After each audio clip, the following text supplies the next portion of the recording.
And Mexican officials have announced a new security arrangement between the two nations. Secretary of State Antony Blinken was among the leaders negotiating the details. The plan is designed to fight crimes like weapons and human trafficking that impact both sides of the border. It's an overhaul of the Merida Initiative, which was agreed to in 2008 under the Obama administration for similar reasons. CBS News correspondent Christina Ruffini joins me now for more. Hey there, Christina. What details do we know about this new security arrangement?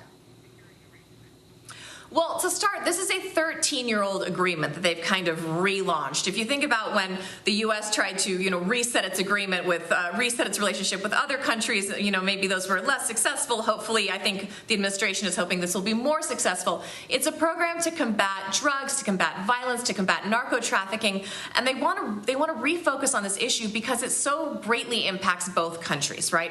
The Mexicans have gotten very upset with the amount of weapons coming from the U.S. over the border, finding their ways into the hands of cartels.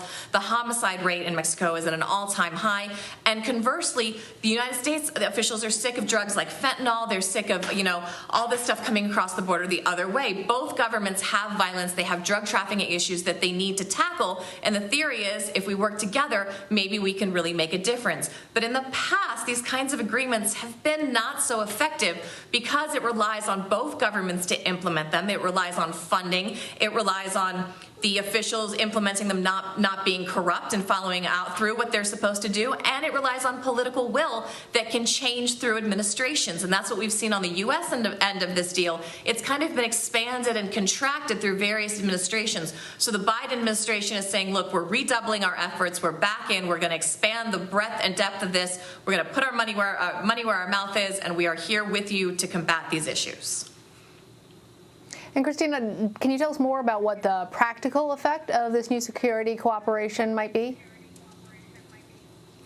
Well, we'll have to see. One of the criticisms the last time this was implemented was it was kind of as ineffective as the U.S.'s war on drugs, right? It was Mexico's war on drugs, but it really didn't have much of an impact on the cartels. It escalated the level of violence, but not in a way that was sufficient or in a way that mitigated the drug trafficking.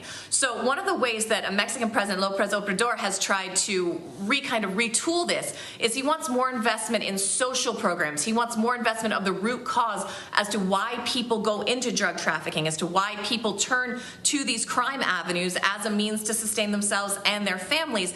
And that kind of soft power approach folds into how the Biden administration has tried to address the root causes of migration. So we should be looking at kind of more of a holistic approach. Yes, there will be a DEA contingent. There will be guys with guns going after drug lords, but you should also look for this counterbalancing of trying to do social welfare programs, both to mitigate drug trafficking and on the U.S. end, to try to mitigate some of the root causes of migration. And as you know, all those migrants have to traverse through Mexico to get up to the U.S.-Mexico border. And so the U.S. is going to need Mexico's cooperation to deal with those migrants, but also is going to try to stop them from coming in the first place.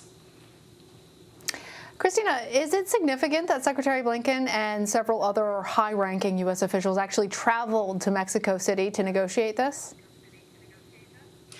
I mean, it is. This is something we see with successive administrations, right? When the Trump administration came into office, we heard a lot from then Secretary of State Mike Pompeo saying he wanted to focus on WHA, which is State Department talk for the Western Hemisphere, i.e. closer to home. And he did, in fact, put a lot of emphasis on that region, make a lot of trips there. But then there was a crisis in Iran, and there was a crisis in Russia, and there's always an international crisis somewhere. And it seems like the focus of these administrations often gets pulled away, and they come back to it when they can. In this case, this was also something this administration wanted to focus on, and then Afghanistan happened, and that's really where the focus of their international foreign policy has been for the last few months. Now that that is less on the forefront, although it is still important and still a big part of their policy, they're coming back to focus on the issues at home. Look, immigration, illegal immigration, legal immigration, problems at the border, drug trafficking, arms trafficking, these are all problems that affect a lot of Americans every day. And the Biden administration is very aware of that and has said over and over again, Good foreign policy is good domestic policy. Good domestic policy is good foreign policy. So by going to Mexico City in full force, the administration is saying these issues are important to us. You're our neighbor. We understand. We hear you. And we promise we're going to reprioritize this on our list of the many, many, many, many foreign policy priorities the administration is dealing with at the moment. All right, understood. Christina, thank you. Thank you.